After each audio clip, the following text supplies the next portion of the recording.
Hey guys, this is Tom here. Just a quick look at the Xbox One dashboard. So basically this is the snapping app phase.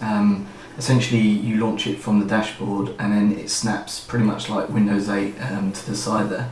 And what I found with the dashboard is that most of the apps won't run unless you're signed in.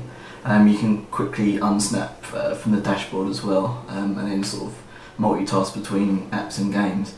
It's fairly quick switching between the two, and you've also got My Apps and Games section that gives you access to all the different options.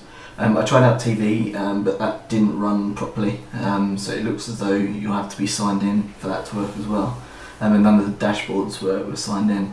You've also got pins on your left, which is quite similar to the 360, and signing in is by your Microsoft account, as you'd expect. Other than that, there's also a store section, although on some consoles that didn't launch up, and on others it kind of tried to load but wouldn't go in, so it looks as though that stuff isn't quite there yet. As for settings, it's pretty standard stuff that you'd expect, including the Kinect tuner, and they didn't actually have the Kinects operational on these Xbox Ones, they're all unplugged, so we couldn't check that. But yeah, swapping between apps is fairly quick.